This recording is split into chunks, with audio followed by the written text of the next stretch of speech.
Welcome to Sightseeing Japan, the podcast where we explore the land of volcanic hot springs. I'm Paul Bresson.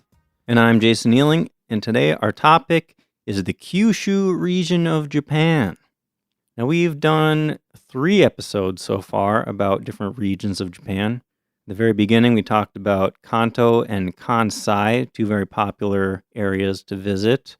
We talked about Hokkaido not too long ago, which is the northernmost region. And now Kyushu, this is the southernmost region of Japan. Kyushu is also the name of the 3rd largest main island of Japan, just southwest of Honshu, the biggest of the main islands. There are 5 main islands in Japan, and the Kyushu region includes another one of those main islands, Okinawa. That is surprising that they call Okinawa a main island, because it is super tiny relative to the other main islands. Yeah, I thought 5 main islands. What's the 5th island? And I looked it up. I was like, Okinawa. All right, I guess. It's famous, but it's much smaller. Yeah. But Okinawa is a part of the Kyushu region because the Kyushu region is Kyushu itself and all Japanese islands south of it. Yeah, well, the Kyushu region used to just be right around the island of Kyushu, but Okinawa was tacked on. It wasn't that long ago that Okinawa became a part of Japan, so they just stuck it on to the Kyushu region. Yeah, one of the more recent additions to the Japanese country. Right. But the word Kyushu, did you see what that means? 9 provinces. Yeah, because in ancient Japan, there were 9 provinces on that island of Kyushu. And Kyushu is separated from the biggest main island of Honshu by the Kanmon Straits. But there's a bridge, there are ferries, there are undersea tunnels, so it's super easy to get there from Honshu by car or by train. And Paul, did you see that in one of those undersea tunnels, you can actually walk or bike through there too? No, that sounds like a lot of fun. Yeah. Biking through an undersea tunnel to another island. Yeah, it would be fun. Wow. How far is that strait? I don't have a number, but it's not that far, but far. It's not that close either. I don't know. I mean, looking at a map, it almost looks like they're very nearly connected. Okay. And the Shinkansen, the bullet train, goes down to Kyushu as well. Yep. That's how I got from Kyushu back onto Honshu. So the island of Kyushu is mountainous, and right in the middle of it is the most active volcano in Japan, Mount Aso, which is also actually one of the most active volcanoes in the world. Yep. It's always smoking, and it erupts occasionally, most recently in July 2019. Wow. Not too long ago. Ooh. So because of all this volcanic activity, you're going to find a lot of hot springs, or onsen, in Kyushu. All over the place. Yeah. Bunch of volcanoes, bunch of onsen. And Paul, in previous episodes, I've mentioned how Okinawa has a tropical climate. Yeah. Technically, apparently, it's subtropical, most of it. Ooh. Yeah, southern Kyushu down to Okinawa is subtropical, but apparently there are different climate scales, like different classification systems, Yeah. So I don't know. Maybe Everything's a little gray in that. Yeah. Like nothing fits perfectly necessarily into one climate. So maybe in some sense I was correct, but more accurate to say subtropical probably. But I also did see there's an island way down there, Iriomote Island, which does have a tropical rainforest climate. So, Okay. Yeah. There's some tropics. Yep. And this climate might explain why the people of this region are known for being laid back and cheerful. Why not? You're living in the subtropics. Sounds like a nice place to be. Yeah. And Kyushu is pretty populated. It's about 13 million people on Kyushu Island. It's a decent number of people. Yeah, decent percentage of the population in Japan.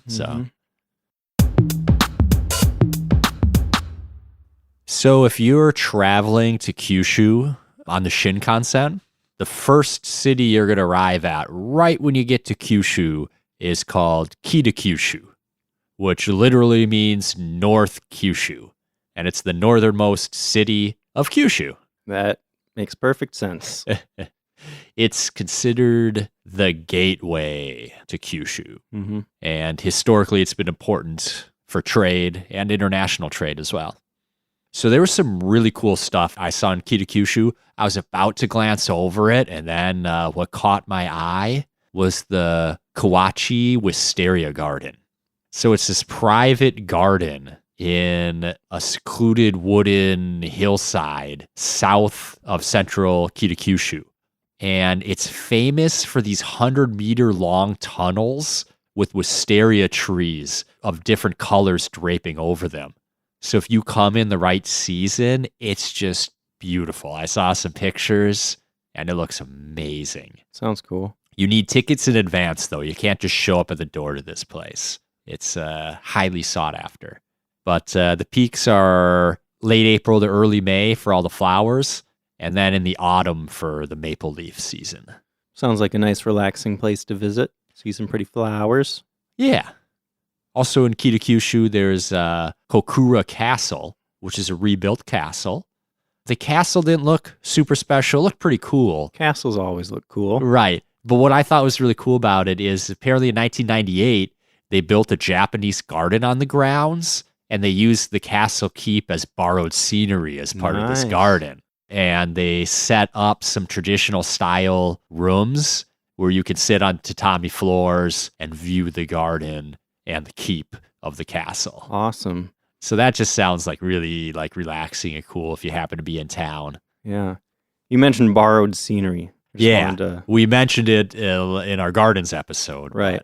If you want to explain it to everybody. Borrowed scenery is where when you're designing a Japanese garden, sometimes they will use an element outside the garden and kind of bring that in and incorporate it into the views of the garden. So you could, in this case, you'd have the castle keep that's not inside the garden, but you can see it and it might be framed by other elements in the garden. Yeah. So like on that side of the garden, they're not going to have a bunch of tall trees or big hills to block the view of the keep. Right. Like the view of the keep's going to be part of the design. Mm-hmm. So that looked really cool. They've also got the Kitakyushu Manga Museum. So manga is Japanese comics. Mm-hmm. And they've got a museum that focuses on artists that have affiliations to Kitakyushu. Awesome.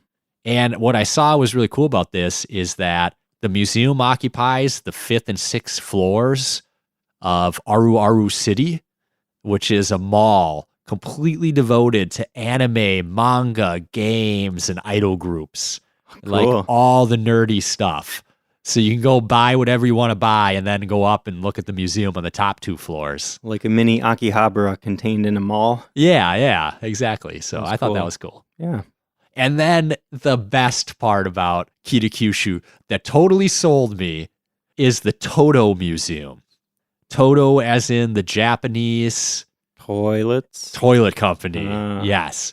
So they start with their first flush seat toilet in 1914, and they take you through all toilet innovations between now and then. Cool. And Japan is very advanced in their toilets, if you don't know. Yes. So there's going to be, I really want to go see that. I bet there's going to be the coolest stuff there that I've never even seen before. I wonder if they have like new prototypes for really magical toilets that you can try out. That'd be the best. Like the toilet of the future. Yeah. So that's all I've got for Kitakyushu. You remember in the airports episode, we talked about, I don't remember which airport it was now, but one of them has a showroom or like a bunch of little cubicles with the latest toilets from TOTO that you can try out. Yeah, I remember that. I don't remember which airport either, though. Yeah. Well, if you want to know, go back to the airports episode. It was an early one.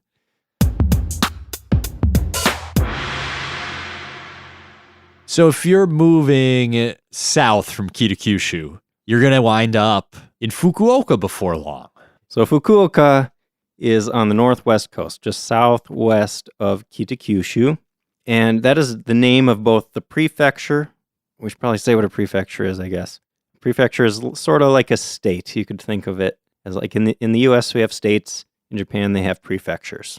Yeah, it's not exactly the same, but it's close. Yeah. It could be a county or a state or something like that. And that's just the closest comparison I can come up with for the U.S. to Japan. Yeah. Yeah, so it's the name of the prefecture and the capital city of that prefecture. Yeah. And Fukuoka City is the most populous city in Kyushu. Yeah. There's about 2.5 million people in the metro area. So it's actually one of the bigger cities in all of Japan. And Fukuoka is a pretty cool place. I spent some time there on my recent trip. So I never thought too much about Fukuoka. I knew it was a big city, but I didn't know much about it. What I saw that I thought was really interesting is that it is the startup hub for Japan, as in like startup tech companies. Oh, It's the only place that's got an economic zone in Japan catered to startups. So they have things like tax reduction for startups, free business consultations, and they have the highest rate of new businesses opening out of any part of all of Japan. that's surprising. I would have thought that Tokyo would be the place to be for that kind of thing. Yeah, right. That's why I thought it was really interesting. Yeah, So they've got a lot of tech, cutting edge stuff in Fukuoka. nice. It's also known for the Yatai, which Yes. is the food stalls. Yeah, there's a little island in the middle of the city called Nakasu. And there's a little area on there that just has a long row of these yatai, food stalls, where you can sit and try out a bunch of local food. That sounds awesome. I saw it mentioned in like every write-up of Fukuoka. Yeah, So like everybody's enjoying the street food in Fukuoka. definitely. It's just like the thing to do. Yeah, it's pretty touristy too. I saw a lot of non-Japanese people there. Yeah, I bet. A lot of other cool stuff for tourists. You got those castle ruins that I talked about in our recap episodes. Yeah, and the ruins look cool because there's a bunch of stuff nearby. Mm-hmm. And there's like Ohori Park, which is like a park with a walk around a lake right next to it. That park is amazing, man. It's got this huge lake in the middle, and there's like a strip of land that goes through it with all these cool looking bridges on it. Like you can walk all the way kind of through this lake, and then Oh, I didn't around know that. Yeah. And then around the park, there's all sorts of stuff. There's like a cafe. There's an art museum around there. Yeah. There's this big playground. If you have kids, that'd be a good place to bring them. There's that Japanese garden that I talked about. That whole park is just you could spend all day just looking around the stuff around there. Yeah, so it's not just the castle ruins. Like it's a whole Yeah, well, whole bunch of the stuff ruins right are kind of next to the park. Yeah, it's all like within very close walking distance. Yeah, I spent like a whole day walking around that area. Yeah, that's awesome. Very cool. Of course, I went to the Sumo tournament, which is held in Fukuoka every November. Nice. Near those yatai, the food stalls, there's a really impressive shopping mall called Canal City, which actually has an artificial canal running through it. Yeah, I It's called saw that. Like a little gimmicky, but it looked pretty cool too. It is cool. Like a canal inside of a shopping mall. Yeah, That's cool. yeah. I mean, it's like an outdoor shopping mall. You know? Yeah, it looked like a big place. Like there's a cinema, there's an amusement center. And It's really everything, a big. I theater. kind of got lost, like trying to find my way around that place. There's even a theater that has like Broadway shows and stuff come through. Oh, really? Yeah. Cool. Did you know that the first Zen temple built in Japan is in Fukuoka? No. Shofukuji. Okay. So that's there. You can't go in the buildings because they're so old, but you can walk around. It's like a really cool Zen temple grounds. I bet they have cool gardens. I feel like Zen temple gardens always look really cool. I know. They're the best. Yeah. There are a couple places that I didn't get a chance to visit on my trip, but they look pretty awesome. Paul, did you see anything about Uminonakamichi Seaside Park? No. There's kind of this little peninsula that sticks out from the city, and they have these beautiful gardens, big fields of flowers. They got cherry blossoms out there. There's a zoo. There's Marine World Uminonakamichi, which is an aquarium where you can see fish and marine mammals. They got seals and sea lions and otters. Seems like a good place to spend a day, maybe. That sounds cool. Yeah. There's also a section of town called Seaside Momochi, which is purposely designed to be modern and attractive. It's got wide tree-lined streets, futuristic style buildings, public parks, and there's no phone or electricity lines above ground anywhere. There's a bunch of amusement places like beaches, museums, shopping and dining, all the normal touristy stuff. Fukuoka Tower's there too, which has an observation deck up top where you can get really good views of the ocean and the city, apparently. I bet. Did you see anything about a place called Hakata Machiya Folk Museum? No? It looks pretty cool. They have a lot of local crafts. You can see a mock-up of a traditional merchant's home there. They have displays about Hakata's festivals. They have traditional artisans that you can watch making things. Nice. You can That's even, fun. yeah, you can participate yourself in making origami or trying out some Japanese calligraphy. Ooh. Yeah. And you can even dress up in traditional outfits and masks. Saw that especially for kids. They have a lot of fun with that. That's cool. Yeah. It's like a fun place to learn about the local history. So just past the outskirts of Fukuoka is the little quiet city called Dazaifu. And it was the administrative center for Kyushu for over 500 years.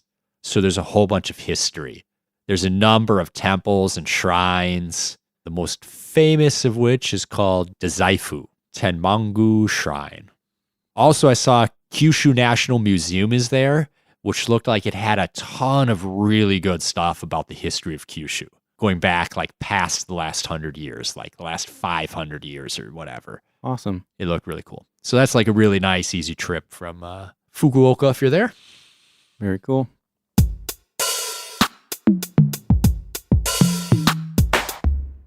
Where are we traveling to next? Well, why don't we spend a little bit of time in Oita Prefecture, which is going to be kind of southeast from Fukuoka Prefecture. So this is on the east edge, the northeast edge of Kyushu. What caught my eye was I heard Oita is famous for the intestines of pufferfish. Wow. Not just pufferfish, the intestines of pufferfish. Even when I went to that pufferfish restaurant, I don't remember them pointing out the intestines. I don't know if I ate those. Yeah, I mean, you got to go to Oita. So you're talking Oita City or the whole prefecture? The prefecture, I believe. Okay. Also, a dish called toriten, which is kind of like a tempura-style chicken.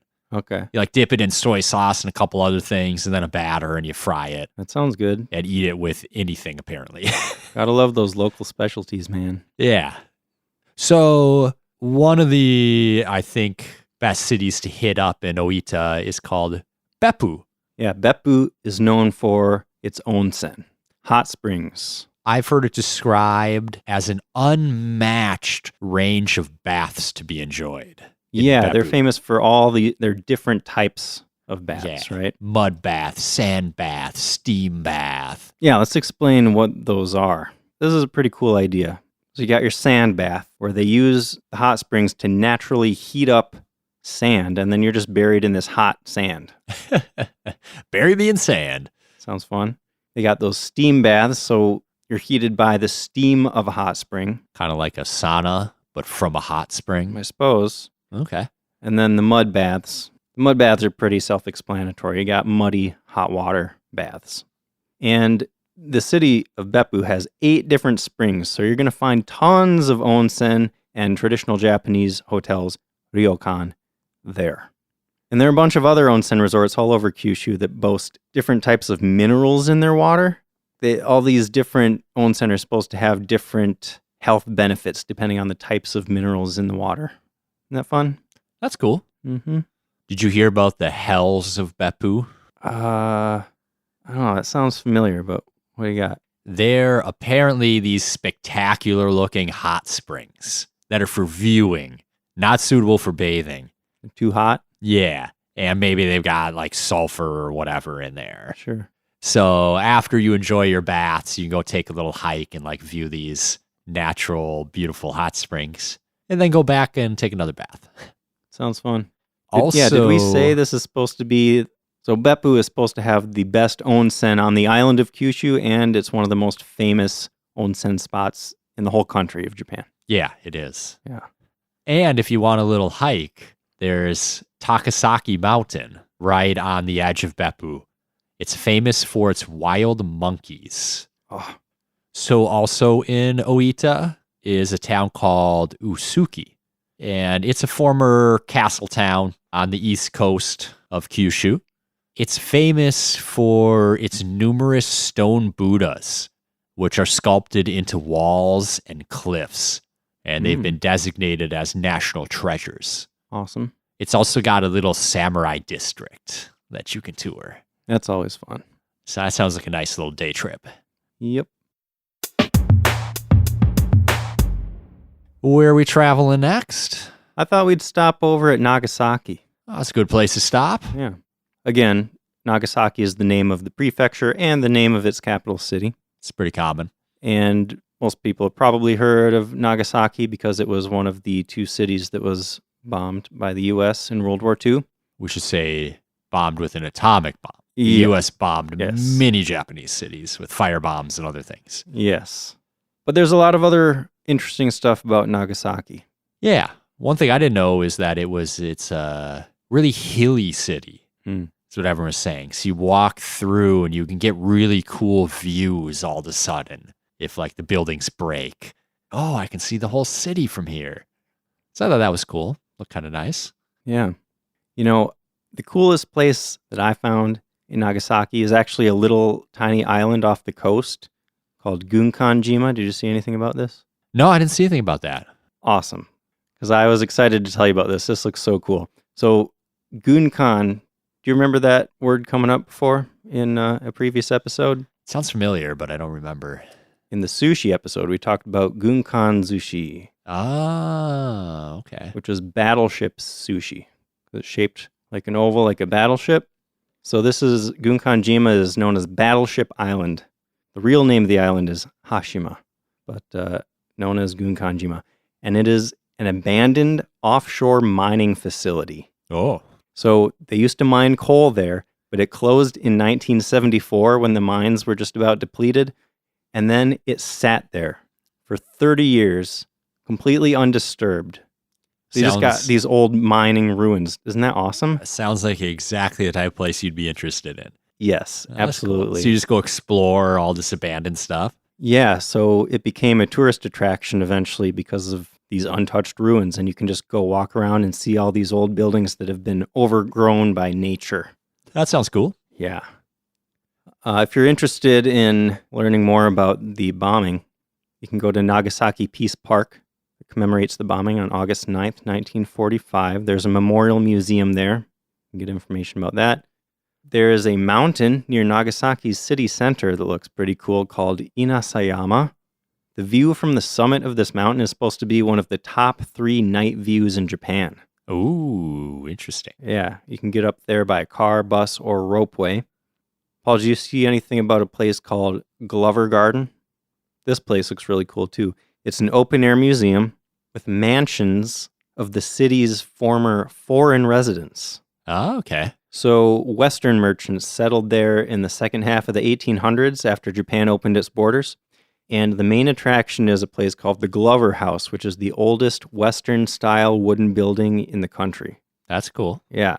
I looked at pics. They look pretty cool. It's like a Western mansion, but they still have Japanese tiles on the roofs. I thought that was kind of funny. Interesting. I wonder if that was the only roofing material they had available when they built it, you know? Also, you got to protect against the typhoons, and those tiles do a really good job of that. True. Yeah, cool looking place. Nice. There's Suwa Shrine, which is located kind of above the city on the hills and has a really good view of the city. Big stone torii gate marking the entrance. And there's a bunch of spiritual type monuments there as well. Fun. Worth checking out from what I hear. Mm-hmm. So there's another little island called Dejima. And the history of Dejima goes back to the Dutch who set up an international trading port on the island back, I think, in like the 1600s. It was the only outside trading port in Japan until the mid-1800s. And because of some land reclamation projects, Dejima is actually connected to Nagasaki now. I was going to say, it looks like it was an artificial island originally made for trading, right? And now it's kind of been incorporated into the city as the city expanded out into the water. I'm not sure if it was artificial or not to begin with. That's what it says on Google Maps. Then it was. But yeah, eventually it's connected now. Mm-hmm. Even though I heard there's plans to restore it back to being an island. So I don't know. Weird. I don't know what they're doing with that. But Dejima seemed cool because it's got all the old reconstructed buildings and some original ones that give a glimpse into like the old Dutch life there. Cool. And it's like a skinny island. So it's just like one main street that heads straight down the island. So it's kind of easy to explore in a way. So I thought that looked cool. Did you hear about, I don't even know how to say this because my Dutch is not good. Huis ten Bosch? Oh, yeah. No. You had me going there. It's one of the largest theme parks in Japan, and it's located near Nagasaki. It's a Dutch theme park? Yes. Like Dutch-themed theme park? Yeah, it goes all the way back. Well, the park doesn't, but the location goes back to 1609 when the Dutch first began trading with the Japanese from that location. What kind of park? What do they have there? It's a theme park. So the name means house in the woods. And the idea is that you're transported back to Old Holland when you enter the place. It's a lifelike Dutch place. All the buildings are Dutch. Even the buildings bordering the park are in the Dutch style.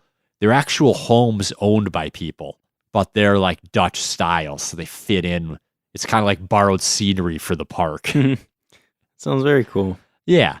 They've got a bunch of museums in the park, which is kind of cool because that's not like a normal theme park, right? Yeah. Like there's actual museums there, including a chocolate museum, a robot museum, a porcelain museum.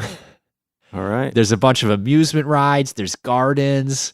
There's tons of flowers because the Dutch are famous for their tulip fields. Yeah. So in the summer, there's tulips everywhere. And then at 6 p.m. every night, it turns into this amazing light show, apparently. They even project images onto the canals running through the park. Nice. So, I don't know. I thought that was like cooler than most theme parks I've seen. Yeah. I want to visit. The pictures looked really impressive. I bet. That was the last thing I had for Nagasaki. Okay.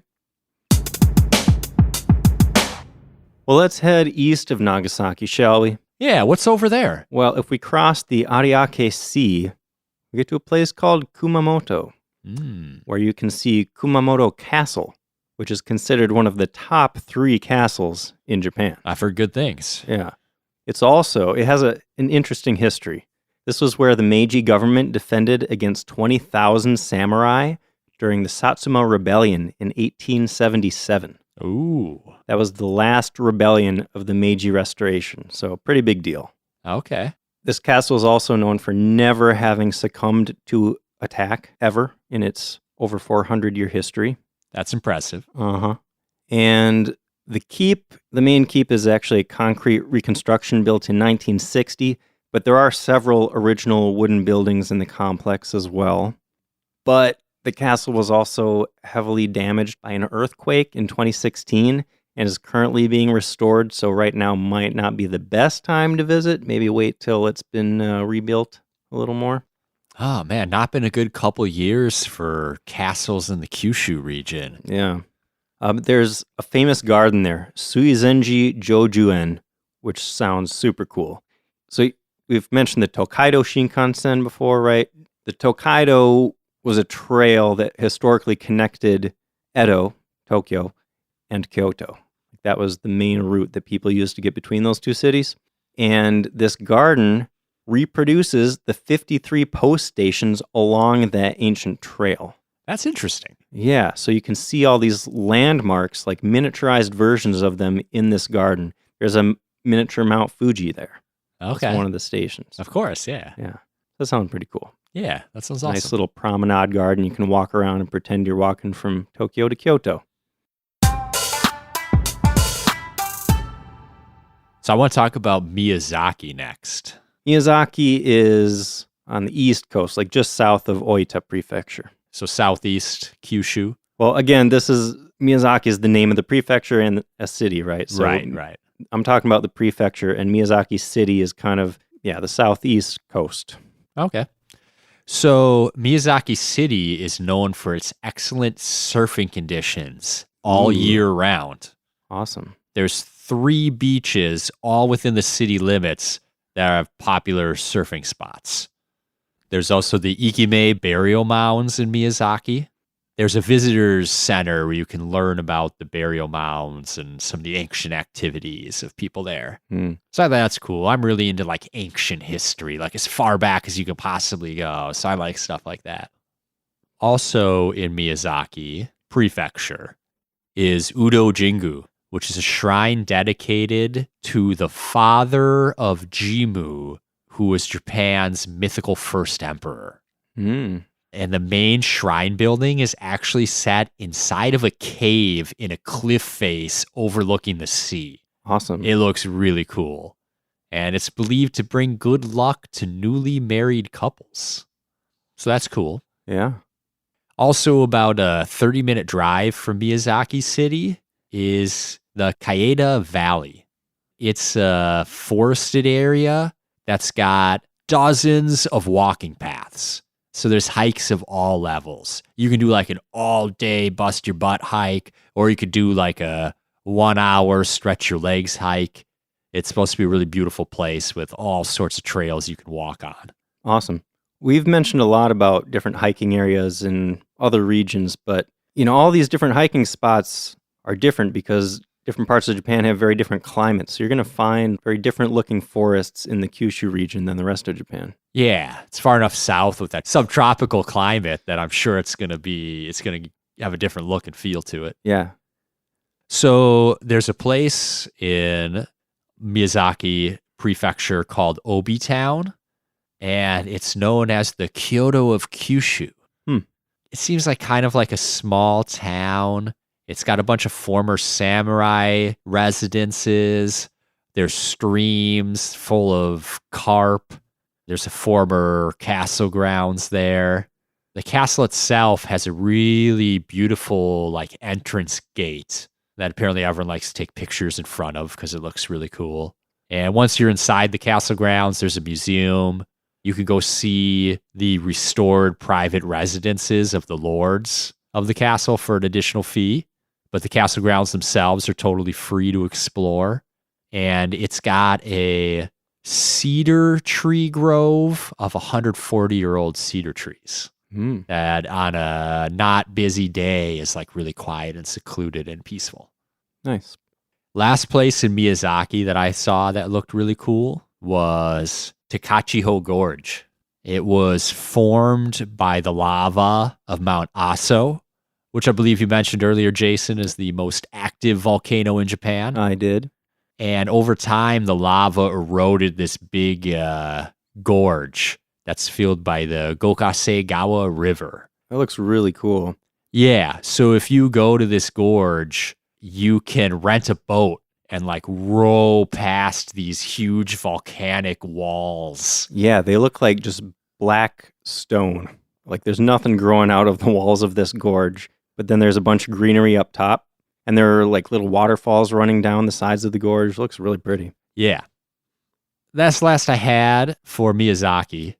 Maybe a random time to mention it, but we've talked before in other episodes about how you rarely need a car in Japan. Mm-hmm. And Kyushu, you can definitely get around without a car. But if you want to take day trips from some of these cities, it kind of looked like car might have been the easiest way to go. There might be some buses and stuff going down there, but this might be one of the times if you want to get out into like rural Kyushu a little bit, where renting a car might actually be a really good idea. Yeah. If you want to get out into the wilderness, might not be train lines going out there. So if we go southwest from Miyazaki, we're going to end up in Kagoshima Prefecture.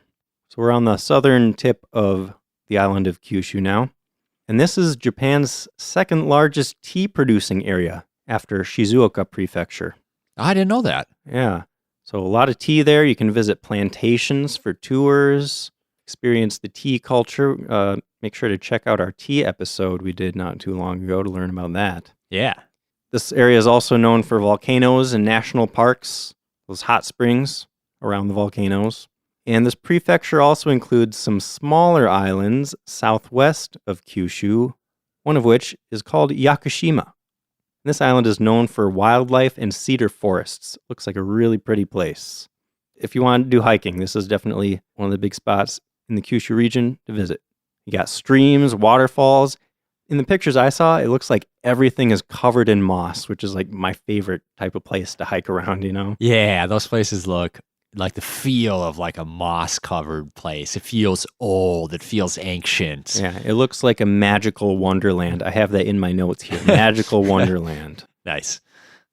Kagoshima, what I saw that it was famous for The Industrial Revolution in Japan started in Kagoshima. Oh, yeah. There were 17 young men that broke the Tokugawa ban on foreign travel. And they traveled to England and then the United States, and then returned back to Japan with all the Western science and technology they learned about. Wow. And there's also the Museum of the Meiji Restoration there as well. Cool. So let's head southwest of the island of Kyushu, because there's a bunch of other stuff out there that is also part of the Kyushu region. You're going to find the Ryukyu Islands, which is a chain of islands that stretches between that main island of Kyushu down to Taiwan, pretty much. And there are a bunch of little tiny islands. Some of them are uninhabited. A lot of them have not very many inhabitants, but some of them have quite a few people. For example, the island of Okinawa. And again, there are a couple different ways that name is used. It is both the name of the prefecture down there that includes a bunch of those little islands and the name of the largest island in the prefecture. And you might wonder, why is Okinawa part of the Kyushu region since it's so far away? Like, it's about 200 miles from that main island of Kyushu. But as we mentioned earlier, Okinawa prefecture was sort of tacked on when it was annexed by Japan in the late 1800s after the Meiji Restoration. Yeah, and it just kind of makes sense. I mean, there's only 8 regions in Japan, and there's just not enough population in the Ryukyuan Islands to really justify being the 9th region. Yeah. So it just got tacked on to the nearest region. Mm-hmm. But it's kind of a totally different thing, culturally and everything else, too. Right. And you mentioned renting a car. This would be a good place to do that, too, if you're going to get around the island of Okinawa.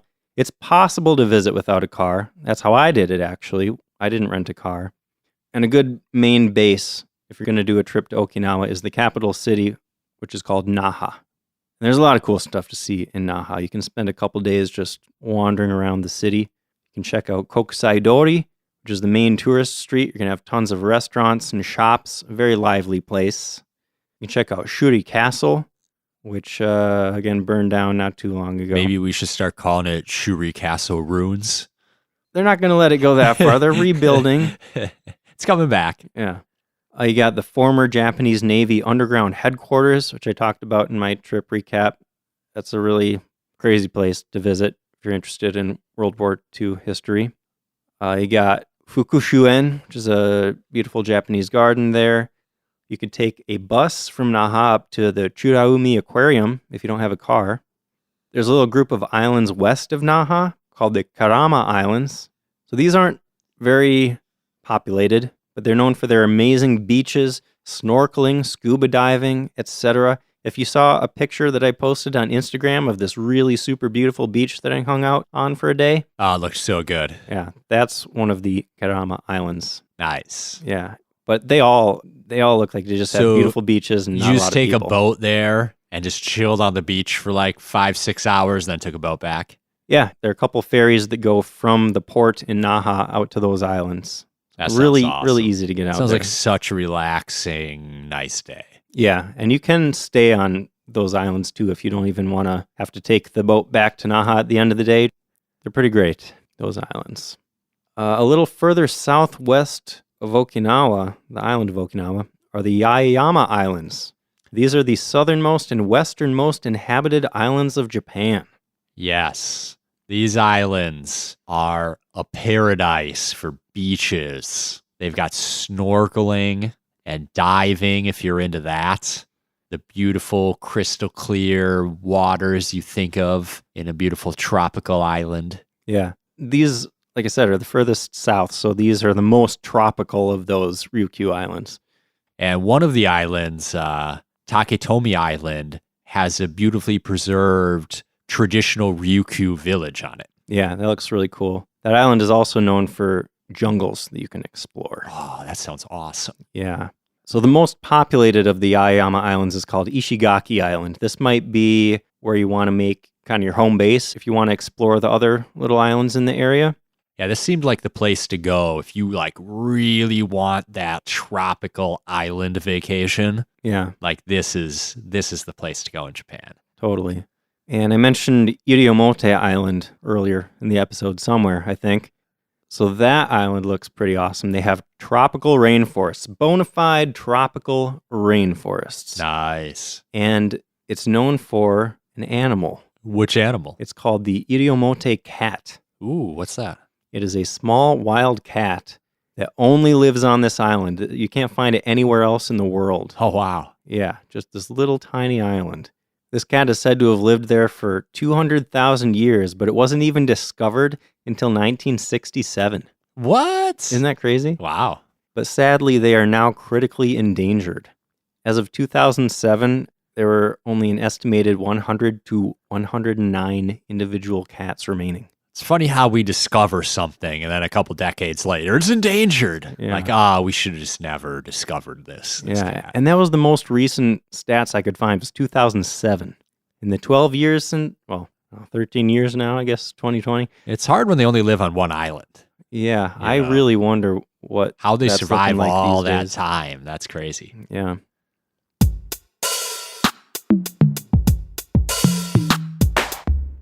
That's all I got. All right, well, let's sum it up. Why should you go to the Kyushu region? Maybe you want to experience a different climate, get that subtropical to tropical feel. Maybe you want some of the highest rated hot springs in Japan. Yeah. Or maybe you want to check out the source of those hot springs, those volcanoes. That would be pretty cool. I want to hike up a volcano and look into the caldera. Yeah, that seems awesome. Maybe you want to visit some little tiny islands, see what it's like out there, lay on some beautiful beaches. Maybe you want to get a taste of Japanese culture where they're a little bit more relaxed than they are further up north. Mm-hmm. Maybe you want to try some of the delicious local foods down there. I got to say, I was always thinking, someday I should get to Kyushu. But after doing all the research for this episode, I am so pumped to go to Kyushu. I want to go to Fukuoka. I want to go to all those other places. I'm so ready to go now. Yeah, you could spend a lot of time there. A lot of cool stuff. I might have to skip Tokyo, Kyoto, that stuff my next trip and just hit up Hokkaido and Kyushu. Yeah. Can't wait. I can't wait. I got to make it happen. Definitely. Well, sounds like that's the end of the episode. If you want to check out some cool pictures of stuff in Kyushu, check out our Instagram at SJP Podcast. And if you want to reach out to us, you can send an email to feedback@sightseeingjapanpodcast.com. Or if you go to our website, sightseeingjapanpodcast.com, we have a contact form on there too if you don't want to send us an email. Speaking of feedback, Yeah. on our next episode, for the very first time, we will be doing a listener requested topic. Yeah. What is that? We're going to be doing our next episode about taiko drumming. Yeah. Maybe you've seen taiko. Taiko is just the Japanese word for drum. And actually, there are a bunch of different types of Japanese drums, but maybe you've seen those big giant ones that they hit with those big giant wooden sticks. Yeah. They're really loud and booming. And I've seen a couple performances in person, and they're really impressive. You've seen them in person? Yeah. Where? In the U.S. Huh. They were touring or whatever, spreading their culture. Awesome. Yeah. Well, I'm looking forward to that episode. I have a bit of a background in percussion myself, actually. I've never played Japanese drums, but yeah. Good. That'll It be should fun. it should be fun. I'm looking forward to it. Definitely. And I actually wanted to end this episode with a little recording. Of what? Well, I took all these recordings on my last trip to Japan to use in the podcast, and I kind of forgot about them, but we talked about the Kyushu region, and I have a recording from the Kyushu region, specifically from Okinawa Prefecture, specifically from one of the Kurama Islands, even more specifically from Takasaki Island, that beautiful beach that I hung out on. Next to that beach, I wandered into the forest a little bit, and it just blew me away how loud it was in there. All these insects. It sounds like an actual rainforest. So I made a little recording of that. I thought that was pretty cool. Just alive with life? Yeah. Oh, that sounds cool. It was amazingly loud. Well, let's hear it. Yeah. Take us out, Jason. All right. Enjoy. Thanks for listening. See you next time.